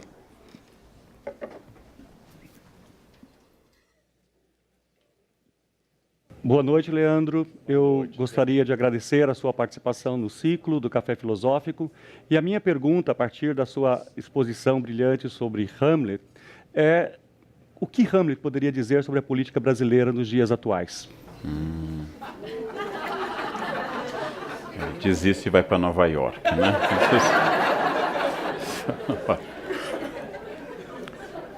Eu acho que, em primeiro lugar, Hamlet riria da nossa bipolaridade. Nós estamos num momento de extrema burrice argumentativa. Ou você é uma coisa ou outra. Toda bipolaridade tem tratamento psiquiátrico, gente. O meu grande drama com a política atual é a pobreza da argumentação dos dois lados. Do esgotamento argumentativo dos dois lados. A constatação de que há algo de podre no reino da Dinamarca ou no reino de Brasília. É uma constatação dura de todas as épocas. A nossa capacidade de ouvir está muito baixa. No momento que eu não quero ouvir mais nada, a solução, em geral, seria a guerra civil.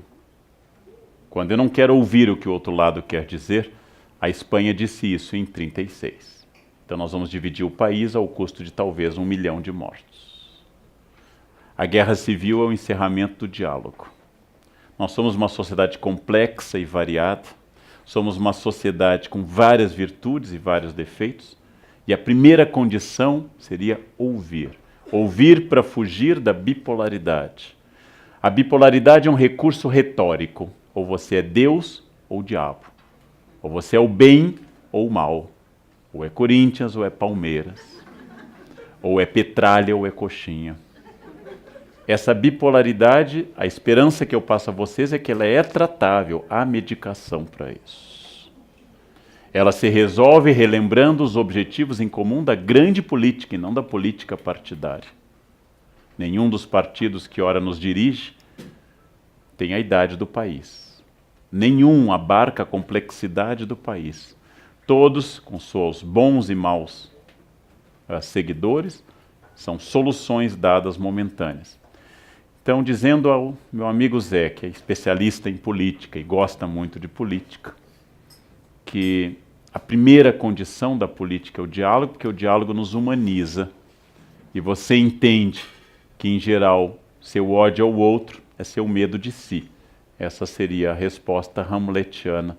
E a capacidade de exorcizar o seu mal para um segundo ou terceiro. Olhar a Medusa sem virar pedra, a solução de Perseu com o escudo polido, é a grande solução. Ou seja, parar um minuto para escutar.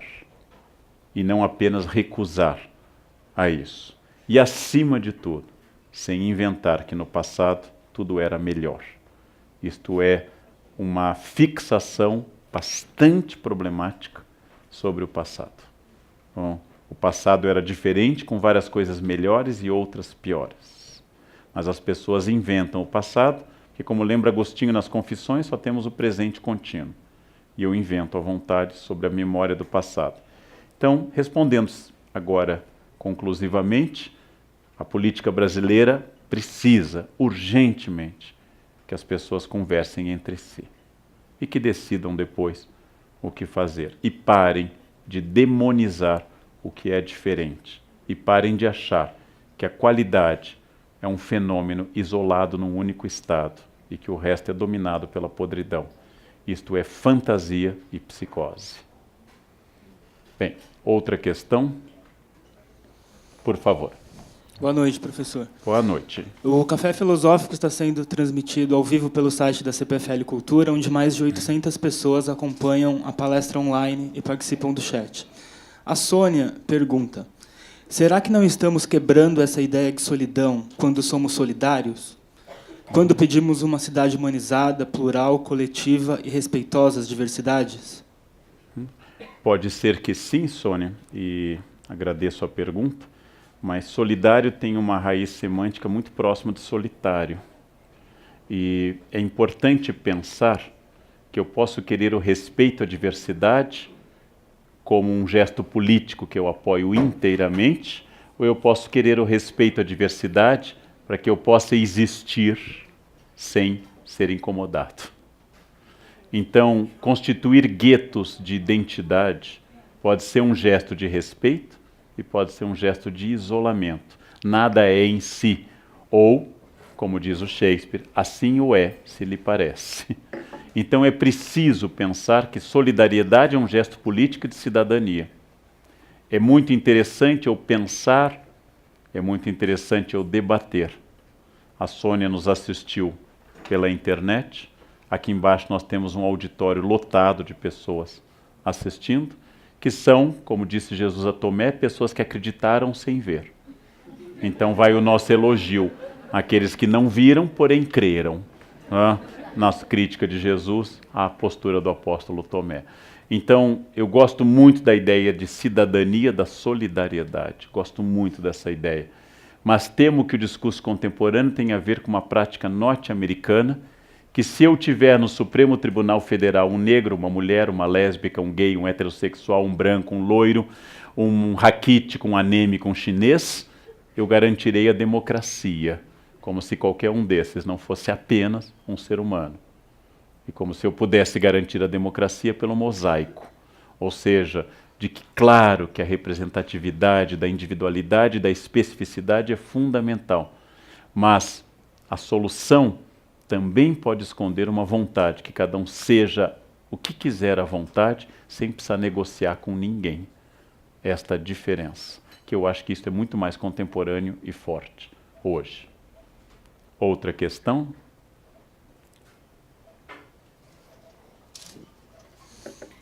Aqui ainda sobre a questão da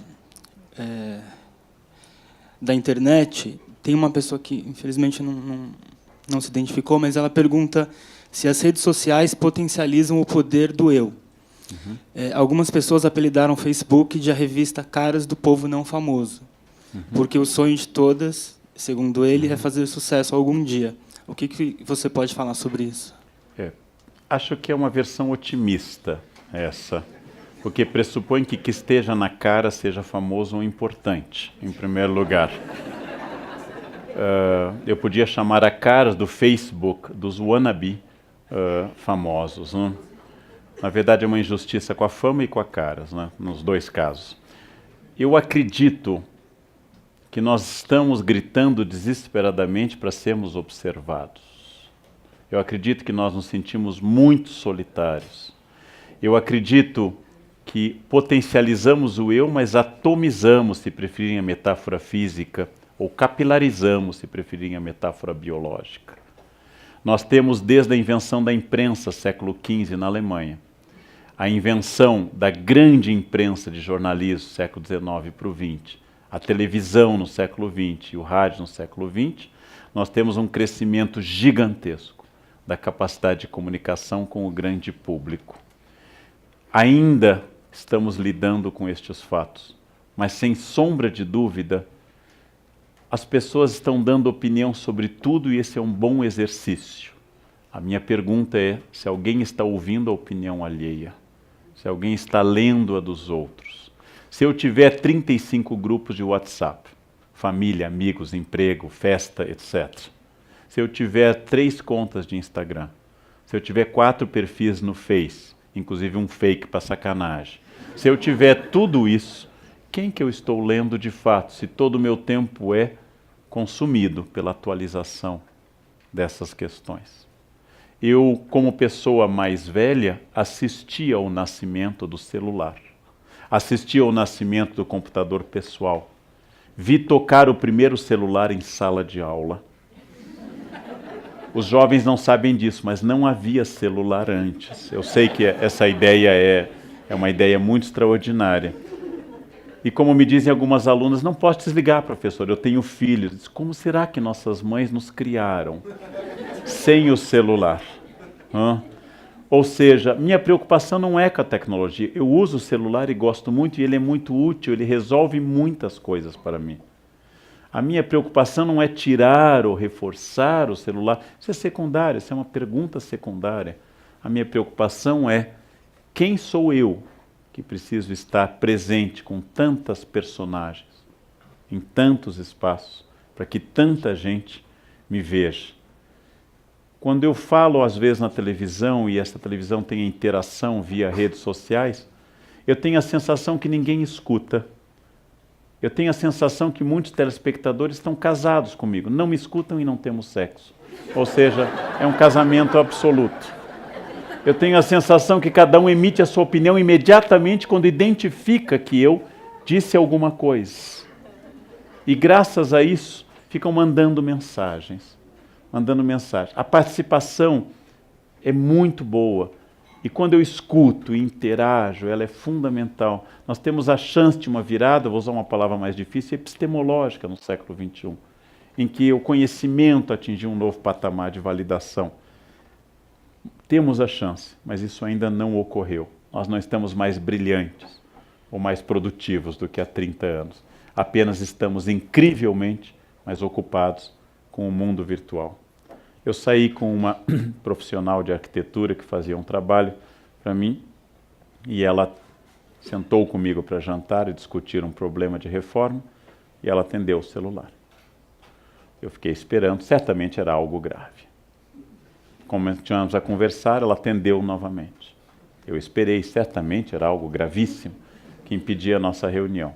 Na terceira vez tocou o celular dela, era eu ligando para ela e dizendo a ela: já que você prefere pelo celular, vamos ter nossa reunião assim. E tivemos, e foi uma reunião produtiva. E o celular dela não tocou mais, porque nós tivemos. É uma questão de escolha. Me preocupa que a realidade virtual se sobrepõe à realidade real. Me preocupa isso, mas é provável uma preocupação de idade, não seja uma preocupação de crianças ou jovens, que isto vá passar. Me preocupa que realmente a fala reflexiva, que é o tom da fala do Hamlet, tenha desaparecido e a fala informativa esteja dominando. Como diz num filme sobre a dificuldade de Shakespeare, o problema de Shakespeare é que ele nunca diz vai dali para lá. Shakespeare diz, toma das asas de Mercúrio e passa deste ponto àquele outro onde o sol se põe. As metáforas, as interpolações, os adjuntos, os apostos, os vocativos shakespearianos tornam complicada a frase reflexiva, porque a frase reflexiva pressupõe pensar no que eu estou dizendo. E quando eu penso no que eu estou dizendo, curiosamente, eu digo menos, porque é muito mais significativo. Quando eu não penso no que eu estou dizendo, eu digo mais coisas, porque elas perderam o sabor e se tornam como num quilo. Apesar do restaurante por quilo ser uma maravilha, que reduziu todos os alimentos ao mesmo sabor. O chuchu, a vitela, o purê, o milho, a alface, todos têm o mesmo gosto. E se não tem as 11 quando são colocadas as 3, certamente tem o mesmo sabor, as pessoas põem um pouco de cada, como se fizesse qualquer diferença. O frango, o peixe ou a carne. E escolhem a ervilha, como quem escolhe pérolas, uma por uma, e colocam delicadamente no seu prato. E eu fico pensando, é tão sem graça essa comida, que eu tenho que ter muito cuidado ao comer, para me sentir comendo alguma coisa. Ou seja, quando eu não tenho sabor nas coisas que eu vivo e faço, eu multiplico as coisas que eu vivo e faço. E falo mais, e saio mais, e faço mais festas, e tenho mais amigos, e viajo mais, e não paro de viajar, porque como eu não consigo estar comigo, eu quero estar em todos os lugares do mundo, porque eu não tolero estar na minha casa, ou pensativo. Então eu tenho que estar no estresse do aeroporto, e visitando. Você foi à Argentina? Fui, já fui a Buenos Aires, já fui a Equador, mas você conhece Salta? Ai, Salta eu não conheço, então vamos a Salta neste momento. Agora eu fui a Salta. E a Patagônia? Você conhece a Patagônia? Não. E Mar del Plata? Ou seja, é uma vida para rodar, rodar, rodar, até que eu fique tão tonto que eu perca a consciência de mim mesmo. Por isso que nós viajamos mais do que jamais viajamos no passado, porque nós não estamos vendo mais nada. E batemos fotos que vão para o computador e não vão ser vistas por ninguém. Ou vão ser enviadas para 10 mil pessoas que não vão ver, ou vão ter inveja de eu estar viajando e vão responder apenas kkkk. Ou seja, este é o vazio que o Hamlet estranharia, já que o Hamlet faz toda a peça dele, a mais reduzida de todas, num único espaço da corte, num único espaço de Elsinore, em salas do palácio. E dali apenas eles falam de uma viagem à Inglaterra de navio e falam de uma ida a Heidelberg, uma ida a Paris, mas toda a peça se passa ali, porque a casca de nós do Hamlet é suficiente, reinado, é suficiente para ele. Outra questão, por favor. Boa noite. Boa noite. Eu gostaria de perguntar se você acha que a tomada de consciência do Hamlet faz com que ele perca o medo da morte e se você acha que a nossa sociedade se esquece um pouquinho desse fato que nós vamos morrer. A pergunta objetiva seria por que ter medo do que é inevitável? Como eu não posso ter medo do pôr do sol, eu não posso ter medo da morte. Não adianta eu dizer, acho que amanhã o sol vai nascer. Eu não posso ter medo daquilo que, independente da minha vontade, vai ocorrer. Então, a morte é absolutamente estranho, o medo da morte. As pessoas chegam a um grau do eu que, como diz num belíssimo livro Boris Fausto, O Brilho do Bronze, ele fala de um amigo que disse, eu não acredito em Deus, mas se houver algo eu volto para lhe dizer. Ou seja, talvez não exista um Deus, mas o meu eu existe, e ele vai sobreviver na eternidade e vai voltar. É uma crença de que o meu eu é mais forte até do que Deus. É interessante isso. Eu acho que o medo da morte tem uma resposta religiosa clássica, e o medo da morte é negado na nossa cultura, mas na verdade nós não pensamos que nós possamos ser mortais. O fato de que cada vez mais nós queremos prolongar a juventude é um momento histórico muito específico. Ou seja, o fato de que a velhice seja tida como um defeito e não como um estágio apenas da existência, é um fato muito contemporâneo, desde a ascensão da juventude a partir da década de 60, do século XX. O fato de que os jovens dominam uma tecnologia que os mais velhos não dominam, e pela primeira vez na história, os mais velhos não são os detentores do saber da tribo, mas os mais jovens, faz com que nós, inclusive, nos submetamos a coisas absolutamente estranhas para parecermos jovens. Eu tenho colegas da minha faixa etária e alguém os chama de senhores, vai parecer que eu sou velho. É sempre uma questão de comparação. Se eu vou me comparar com uma planária ou com a pirâmide de Kelps, para saber se eu sou velho ou se eu sou jovem. Como eu já cumpri mais da metade da existência, dizer pelo menos que eu sou uma pessoa experiente é justo. E é inevitável que assim seja. Mas o que eu quero dizer é que o medo da morte é sinal de falta de conhecimento. A grande sabedoria de vida é a preparação para aquilo que vai dar sentido a tudo que eu fiz, que é morrer. Quando eu morrer, eu terei dado sentido a tudo que eu fiz. E poderei dizer, quiçá, o que disse Gandhi, um pouco antes de ser assassinado, em janeiro de 48. Qual mensagem o senhor deixa para a Índia? E ele responde, a minha mensagem é a minha vida. Esta é a grande questão. A morte é inevitável. Ter medo dela é absolutamente estranho. Eu tenho medo, vai morrer igual. Bom, se você acha que deve se matar, seja discreto, não precisa ficar um local famoso nem jogar um avião. É isso. Mate-se discretamente. Vá à Índia, tome um copo d'água numa praça e pronto. Discretamente, né? Suavemente sentado numa praça e pronto. É isso. Não precisa levar dezenas, porque a pessoa que quer se matar num local famoso ou levar um avião, mais 149 pessoas junto, é uma pessoa que não é um suicida, é um carente, é um narcísico, que quer dar um sentido glorioso à sua morte, já que sua vida não teve absolutamente nenhum. A vida, gente, sem a morte, hamletianamente falando, seria insuportável. A Sibila Cumana, que pediu a juventude eterna ao deus Apolo, e se esqueceu, a vida eterna, esqueceu de pedir a juventude, quando completou 1000 anos queria morrer, mas não conseguia. Os vampiros são melancólicos, porque são eternos. Em crepúsculo, alvorecer, pôr do sol, arrebol, os vampiros são sempre depressivos, estão sempre mal, sempre olham para baixo, meia luz, porque os vampiros não morrem. É só morrer que torna a vida plena de sentido. Se eu chego e digo, este é o último, se essa fosse a última aula que eu vou dar na minha vida de professor, essa aula teria um sentido extraordinário. É exatamente o fim que torna algo mais importante. Morrer é o que nos torna úteis e práticos. E quando eu for esquecido, a minha vida terá atingido seu pleno patamar. Porque ser esquecido significa que o papel foi cumprido. E como qualquer ser, eu desapareci. Não é melancólico e não é depressivo. É absolutamente alegre.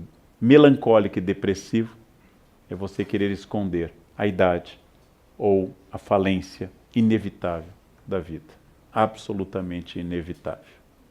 Outra pergunta?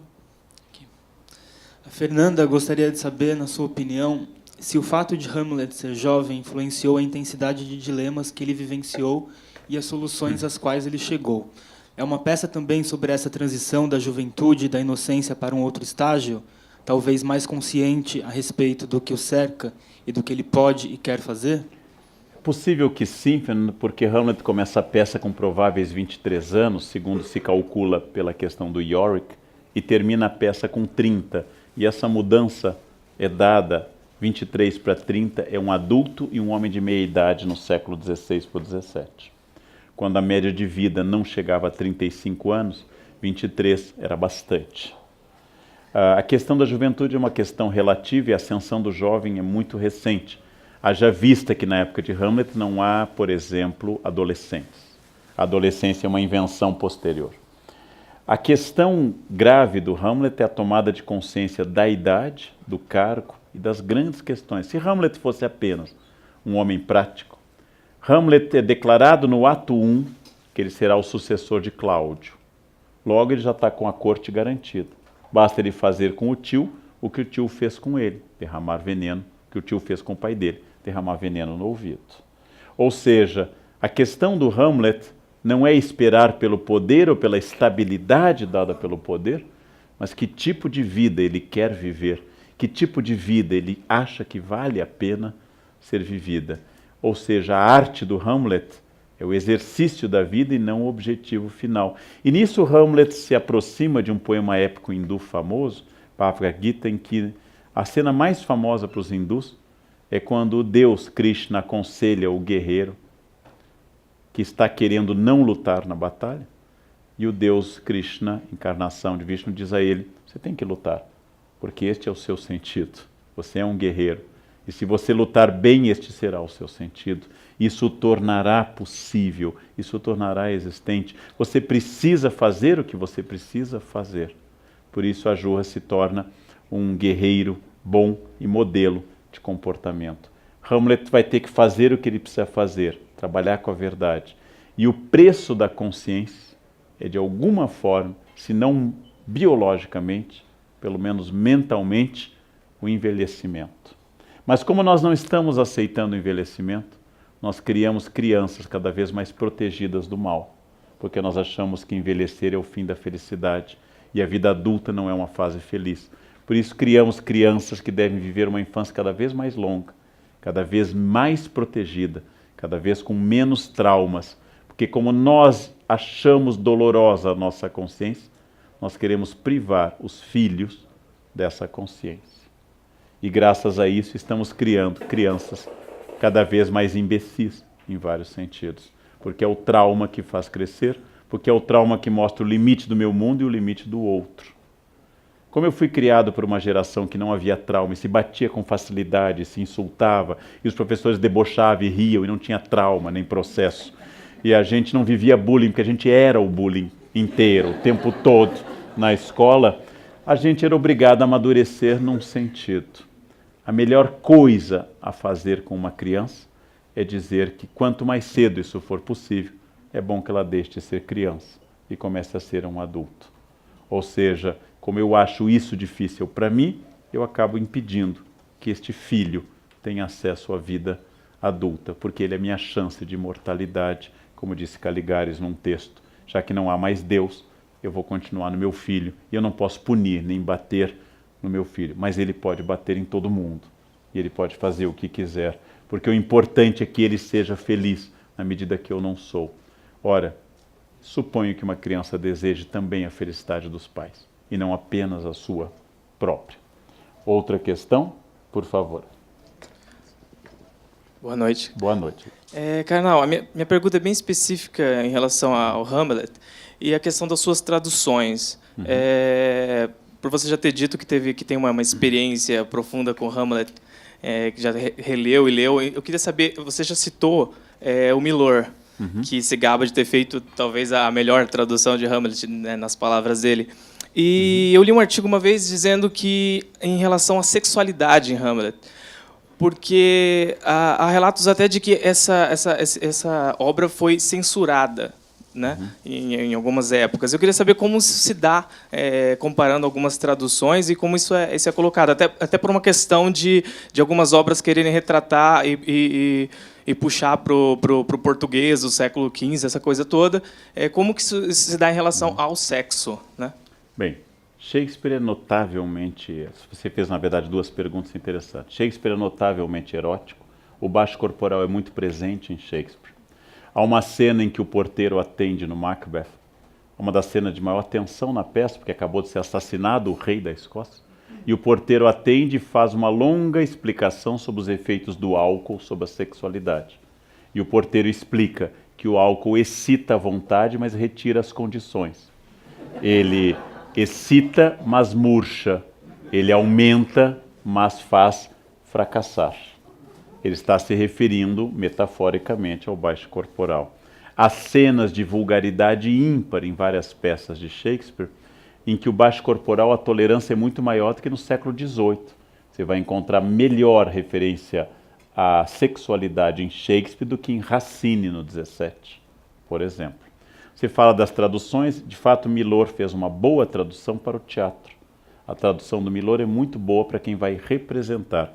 Se você quer ler uma tradução muito boa e não vai representar, a Ana Amélia de Queiroz Carneiro de Mendonça, mãe da Bárbara Eliodora, recém-falecido, faz a melhor tradução para o português, que está contida na edição do Harold Bloom, Hamlet, Poema Ilimitado, e também em outros lugares. A Bárbara Eliodora traduziu quase todas as peças, menos o Hamlet, porque o Hamlet sua mãe tinha traduzido. E a tradução da Ana Amélia é muito boa. Você quer ler uma tradução literal, bilíngue? O professor da USP, John Milton, fez uma excelente tradução. O professor da Unicinos, Elvio Funk, fez uma tradução interlinear. Existem traduções em inglês para o inglês moderno, quando você troca o you por thou e o thou por you, já que no século XVI você é thou e vós é you. Então essa troca ocorreu depois. Você pode, se você preferir, ver um filme como o do Kenneth Branagh, em que o filme é toda a peça, e assistir o filme equivale a ler a peça. A peça completa do Hamlet leva até 5 horas para ser encenada. Por isso que o próprio Shakespeare cortava a peça, para torná-la possível para o teatro. A única pessoa que aumentou esse tempo foi no Teatro Oficina o Zé Celso, que fez um Hamlet ainda maior.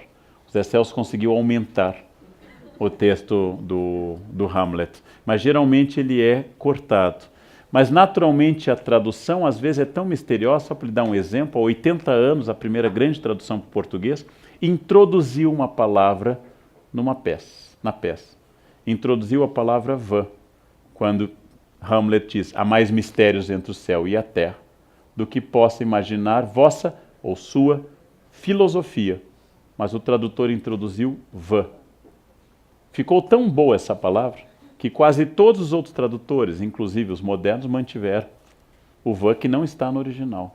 Fica bonito, vossa vã filosofia. E as pessoas passam a citar uma frase que não é shakespeariana, já que a palavra vem não é muito usada por Shakespeare. O que significa isso? Tradução é datável, tradução tem, vou usar um termo técnico, ela tem entropia, ela perde o sentido original. Tradução tem que ser refeita de tempos em tempos. A melhor coisa a fazer é pegar uma edição bilíngue, como a do John Milton, do Elvio Funk, e começar a comparar linha a linha. E para entender a sutileza do texto. Só para lhe dar um exemplo, podíamos passar a noite aqui. Não se assustem, não passaremos. No último diálogo de Hamlet com Ofélia, em que Polônio a empurra para testar a insanidade dele, ele diz a ela, go to a nunnery, vá para um convento. Só que nunnery, nun, freira, é também no século XVI para o XVII protestante sinônimo de prostíbulo. Já que para os protestantes os conventos eram também, criticamente, prostíbulos. Ele está fazendo esse jogo de palavras. Ele faz esse jogo de palavras quando Ofélia pega as flores e começa a entregar a Cláudio. Porque ele vai fazendo jogos de palavras com as flores em inglês. As flores que significam cada uma coisa. Ou seja, o alecrim, o rosmaninho, rosemarino, rosemary, é a planta rosa do mar. E para o mar foi o seu Hamlet, que não voltou. Ela faz jogos de palavras. E aí uma boa edição com notas ajuda caso o inglês do século XVI e XVII ofereça dificuldades. Para consolá-lo, oferece dificuldades para americanos e ingleses também. Como a peça de Camões, El Rei Dom Seleuco, que ninguém mais lê, essa peça é absolutamente difícil para um lusófono contemporâneo. Uma peça de Sá de Miranda, uma peça mesmo de Gil Vicente, ela é quase impossível para uma pessoa contemporânea, mesmo que ela seja lusófona e aquela peça seja em português. Um poema de Paes Soares de Taveirós é inacessível a nós. Ou seja, é preciso lembrar que a língua é histórica. Então eu recomendaria, você quer representar Milor, você quer ler Ana Amélia de Queiroz, você quer comparar, cotejar a tradução, neste caso as edições bilíngues, você quer ver, porque Hamlet é uma peça, não é uma obra de romance para ser lido como o Quixote de 1605 ou Madame Bovary. Hamlet é uma peça. Logo, convém ver um filme ou vê-lo encenado. Eu adoro ver as encenações. Elas são muito variadas. E tive a experiência em Avignon há muitos anos, no Festival de Teatro de Avignon, de ver Hamlet em cambojano. Eu não entendi absolutamente nada.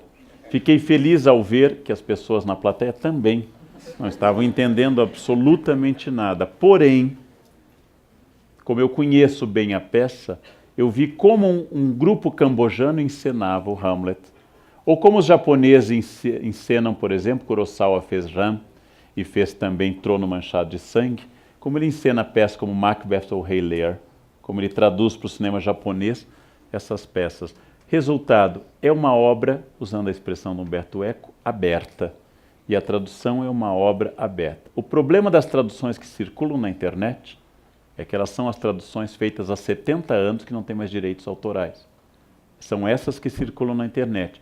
E aí o Hamlet fica pesado, difícil e chato de ler, porque as pessoas usam português parnasiano para traduzi-lo. Aí ela fica tão chato como um poema de Bilac, né? Com certa injustiça, que Bilac tem alguma coisa boa que eu ainda vou descobrir. Mas existe uma questão da idade da tradução, que é muito importante. Traduzir é uma arte, e a entropia, a perda do sentido natural, é muito importante. Não é fácil entender Hamlet ou Shakespeare na Inglaterra contemporânea. Eu já assisti Shakespeare na Inglaterra com a Companhia Real Shakespeariana. Não é fácil entender. Eu entendo porque li as peças. Se eu não tivesse lido, eu não entenderia. Agora, se você quer ouvir a melhor dicção de todos os tempos para o Hamlet, Laurence Olivier. Este homem é uma aula de dicção. O filme de 48 ganhou o Oscar de melhor filme estrangeiro. É uma aula de dicção, teatral ainda. O filme não é um bom filme, é uma boa peça filmada, mas é brilhante a dicção. Né? Comparado com o inglês contemporâneo, é genial. Bom, não temos mais perguntas, a não ser que alguém queira. Tem mais alguém que gostaria de fazer uma última pergunta? Tem? Acho que temos ali, Tem então aqui, vamos pronto. à última pergunta. A última, perfeito. Boa noite. Boa noite. Eu queria saber como é que era Shakespeare na época dele. Ele era uma pessoa popular? Todo mundo assistia a peça dele? Ou era uma coisa de elite como é hoje? É uma pergunta interessante. Shakespeare foi um homem que trabalhou em companhias populares. Shakespeare era reconhecido como um bom autor de poemas, mas nunca publicou em vida nenhuma das suas peças. O primeiro fólio que os amigos organizaram é posterior à sua morte. Tem o Bad Folio, um fólio pirata, mas o primeiro fólio, a primeira coleção de peças é posterior à sua morte. Shakespeare foi um homem conhecido como diretor de peças, como ator e como empresário do mundo teatral. Quando ele morreu, morreu em quase completa obscuridade. Sua única neta faleceu ainda no século XVII e a família de Shakespeare se encerrou. Não há nenhum descendente vivo de William Shakespeare. Ele teve 3 filhos, um filho chamado Hamnet, morreu, eram gêmeos, o Hamnet e a irmã, e sua outra filha teve um filho, e essa neta que morreu no fim do 17 encerrou a genealogia de Shakespeare. Shakespeare deixou para sua esposa a 2ª melhor cama. É muito curioso, está no testamento dele. Deixou a sua esposa a 2ª melhor cama. É uma expressão do século 17. A primeira é a de hóspedes, a segunda é a do casal. Então ele deixou para a esposa a cama do casal. Bonito, romântico, né? Deixou a cama para a esposa. Shakespeare encerrou a sua existência quase totalmente obscuro. Eu não cheguei a desenvolver o que foi perguntado antes. Shakespeare, como todos os autores, foi proibido durante o período puritano, já que durante a Revolução Puritana os teatros todos foram fechados, os bares e os prostíbulos. Todos. Terminada a Revolução Puritana, reino de Carlos II, 1660 em diante, Shakespeare volta a ser encenado fracamente. E no século XVIII, Shakespeare é atacado de todo lado. Voltaire diz que ele é cheio de ideias, mas é vulgar. Goethe acha que ele é engenhoso, mas é difícil. É um homem datado. E apenas os alemães românticos começam a traduzir Shakespeare para o alemão no fim do século XVIII. E os alemães começam a descobrir, no meio do movimento, Sturm und Drang, Tempestade em Ímpeto, que Shakespeare era maravilhoso. E o resultado, os alemães começam a ensinar Shakespeare. E os ingleses vitorianos começam a usar Shakespeare. E apenas no período da Rainha Vitória, 1837-1901, Shakespeare se torna o poeta nacional inglês. Tanto que surge dali, identificado só no século XX, a bardolatria, o culto a Shakespeare, já que bardo em inglês, em português bardo é qualquer poeta, em inglês the bard é unicamente William Shakespeare, como o filósofo é Aristóteles. E a partir do século XIX, Shakespeare é canônico. E a partir do século XX cometem o pior crime que se pode fazer com o autor, que no Brasil se fez com Machado. Ele passa a ser dado nas escolas. No momento que ele vira matéria de prova da professora de literatura, todo o amor, a obra desaparece. E os ingleses crescem com um ódio profundo daquele autor difícil, enrolado, quando eles têm que dizer na prova sobre Shakespeare. Resultado, ao torná-lo matéria escolar de jovens, em geral despreparados para aquela leitura, Shakespeare foi eliminado. É o mistério de Machado. Machado é um dos grandes autores da língua portuguesa. Seu texto é curto, irônico, frases muito apocopadas, muito sintéticas. E as pessoas crescem com ódio da Capitu, com ódio do Bentinho, porque tiveram que fazer prova sobre o Dom Casmurro. Ou seja, em geral, a escolarização do conhecimento é a esterilização do conhecimento. E Shakespeare perde vida. No filme Sociedade dos Poetas Mortos, o professor tem dificuldade em dar aos alunos Shakespeare e começa imitando Marlon Brando, que tinha acabado de estrear seu Júlio César. Então, imitando o sotaque forte de Marlon Brando, a pessoa começa a seduzir os alunos. Eu já tive essa experiência no ensino médio, na faculdade, já dei curso sobre Shakespeare na Unicamp, de como os alunos começam meio reticentes, de repente descobrem este oceano que é Shakespeare. E como Shakespeare entra na vida deles. E como isso se torna uma coisa transformadora para você pensar as coisas. Basta que a pessoa que conduza uma alma jovem à ilha de Shakespeare tenha a sensibilidade do Duque Próspero, aquele que diz, na peça A Tempestade Maravilhosa, aquele que diz, somos feitos da mesma matéria dos sonhos. E quando eu percebo e eu consigo fazer um aluno perceber que ele é feito da matéria dos sonhos, dos mesmos sonhos de Shakespeare, então aí Shakespeare volta a se tornar imortal e volta a dialogar com ele, como todos os grandes autores. C.S. Eliot diz que o mundo moderno é dividido entre dois patamares, Dante Alighieri e William Shakespeare, não há um terceiro. É uma injustiça, porque eu acho que o Quixote é um outro patamar. E Shakespeare tem uma coisa importante, escreveu em inglês. E isto lhe deu uma universalidade a partir do século XIX, quando o inglês se tornou a língua do mundo, já que até antes era o francês, e antes disso o latim. Então, isso é muito importante. Os autores vão e voltam, oscilam no gosto. E Shakespeare se tornou canônico apenas no século XIX. E aí vem a bardolatria, ou seja, o culto exagerado. Shakespeare é legal até quando ele não é legal. Não? E essa é uma característica interessante. Bom, com isso, John. Gostaríamos de marcar esse momento, né? Um agradecimento especial para o Leandro, que traz sempre muita paixão naquilo que ele fala, nos envolve a todos e certamente quem quiser rever a integral, a partir de segunda-feira, nós teremos a versão no nosso site.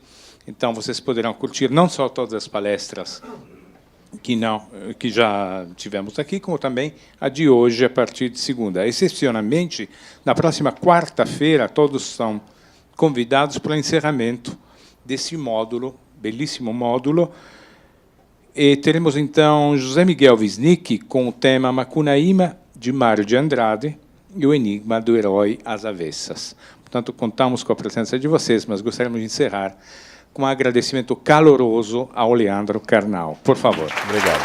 Obrigado, João. Obrigado. Obrigado.